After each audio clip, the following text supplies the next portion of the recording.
सच्चा प्रेम वो होता है जिसमें दूर रहने के बाद भी हर पल दिल में उसी इंसान का नाम हो। प्रेम भी लक्ष्य की ही बाती बाया नहीं जिया जाता है। पाने और खोने का उपक्रम व्यापारी का होता है, पुजारी का नहीं। जिस प्रेम में प्रमाण देना पड़े वह प्रेम नहीं है। प्रेम को प्रमाण की नहीं समझने की जरूरत होती है। जहां आपकी कोई कीमत नहीं है वहां पर रुकना अनुचित है। चाहे वो किसी का घर हो या किसी का दिल, अपने कभी छोड़कर नहीं जाते और जो चले जाएं वो अपने नहीं होते।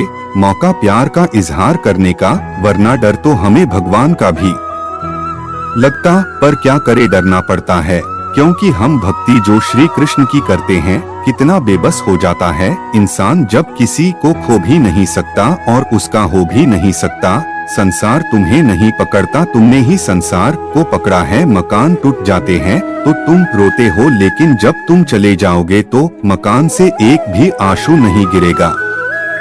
मकान को कुछ फर्क नहीं पड़ता।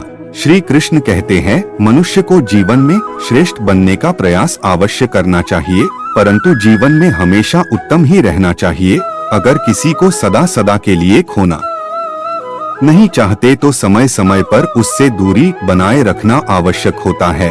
किसी की सूरत बदल गई, किसी की नियत बदल गई। जब से तूने पकड़ा मेरा हाथ राधे मेरी तो किस्मत ही बदल गई। राधे राधे जय श्री कृष्णा। जो रिश्ता हमको रुला दे उससे गहरा कोई और रिश्ता नहीं। जो रिश्ता हमको रोते हुए छोड़ दे उससे कमजोर कोई और रिश्ता नहीं है।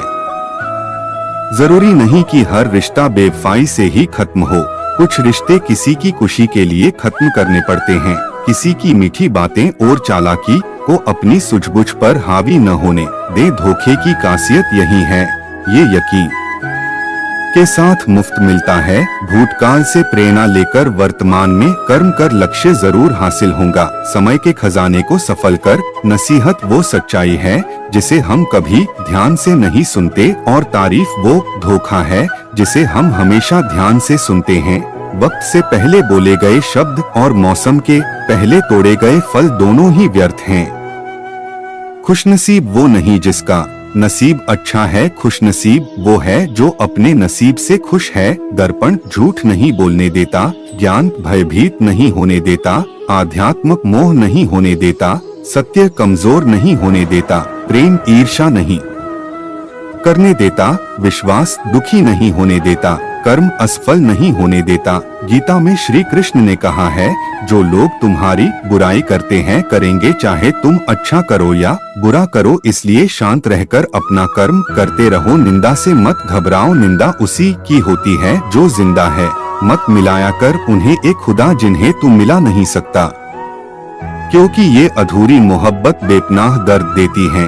जो आसानी से मिल जाता है वो हमेशा तक नहीं रहता, जो हमेशा तक रहता है वो आसानी से नहीं मिलता। किसी को खुश रखने का मौका मिले तो छोड़िए मत, फरिश्ते होते हैं वो लोग जो दूसरों की खुशी का ख्याल रखते हैं। ना किसी को नाराज करके जियो, ना किसी से नाराज होकर जियो। जिंदगी बस कुछ पलों की है, सबको खुश रखो और सबसे खुश होकर जियो। जब भी कोई परेशानी हो तो यह कभी मत सोचो कि भगवान ने यह परेशानी मुझे ही क्यों दी है।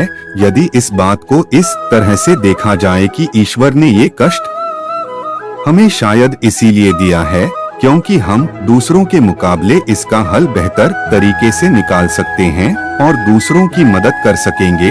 वक्त बता सकता है आपके पास कितनी दौलत है, पर दौलत नहीं बता सकती आपके पास कितना वक्त है। झूठ भी क्या गजब की चीज है। अगर खुद बोलो तो मीठा लगता है और कोई दूसरा बोले तो कड़वा लगता है। सुखी होने के बहुत रास्ते हैं, परंतु औरों से ज्यादा सुखी होने का कोई रास्ता नहीं है। खुश रहो, मस्त रहो। संबंध कभी भी जीतकर नहीं निभाए जा सकते। संबंधों की खुशहाली झुकने और सहने से बढ़ती है। अपने सबसे खास से धोखा खाने के बाद लोग चाह कर भी किसी पर संपूर्ण भरोसा नहीं कर पाते। यही सत्य है। जो दूसरों की तकलीफों को समझते हैं, जिनमें दया है, दिल से अच्छे हैं, उन्हें दोबारा जन्म लेना नहीं पड़ता। किसी की सूरत बदल गई, किसी की नियत बदल गई। जब से तूने पकड़ा मेरा हाथ राधे मेरी तो किस्मत ही बदल गई।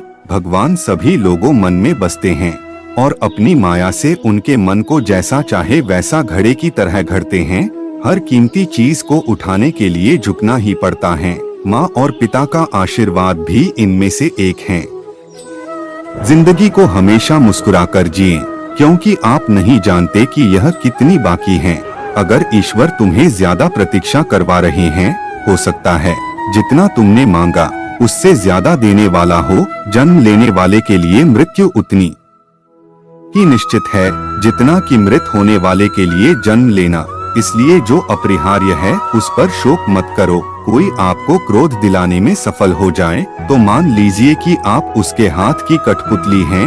मैं सभी प्राणियों को समान रूप से देखता हूँ, ना कोई मुझे कम प्रिय है ना अधिक, लेकिन जो मेरी प्रेम पूर्वक आराधना करते हैं वह मेरे भीतर रहते हैं और मैं उनके जीवन में आता हूँ। जीवन की दो बातें अपने अंदर पैदा कर लो, हमेशा फायदे में रहोगे। चुप रहना इससे बड़ा कोई जवाब नहीं, और माफ करना इससे बड़ा कि इंतकाम नहीं। यदि हमारी नीयत अच्छी और मकसद सही है तो किसी न किसी रूप में ऊपर वाला भी हमारी मदद करता है। मुंह से माफ करने में किसी को वक्त नहीं लगता, पर दिल से माफ करने में सारी उम्र बीत जाती है। अरे वह स्वयं भगवान था जो कुछ चाहता कर सकता था। पल भर में अपना काम करके फिर से नंदगांव बस सकता था। जो व्यक्ति आपसे बात किए बिना एक पल ना रह सके, उससे ज्यादा प्रेम आपसे कोई नहीं कर सकता। कौन कहता है भगवान को दर्द नहीं? राधा के प्रेम के खातिर श्याम को भी आंसू बहाना पड़ा था। परिवर्तन ही संसार का नियम है। एक पल में हम करोड़ों के मालिक हो जाते हैं और दूसरे पल ही हमें लगता है कि हमारे अब कुछ भी नहीं है। जीवन में कभी मौका मिले तो किसी के लिए सारथी बनना स्वार्थी नहीं।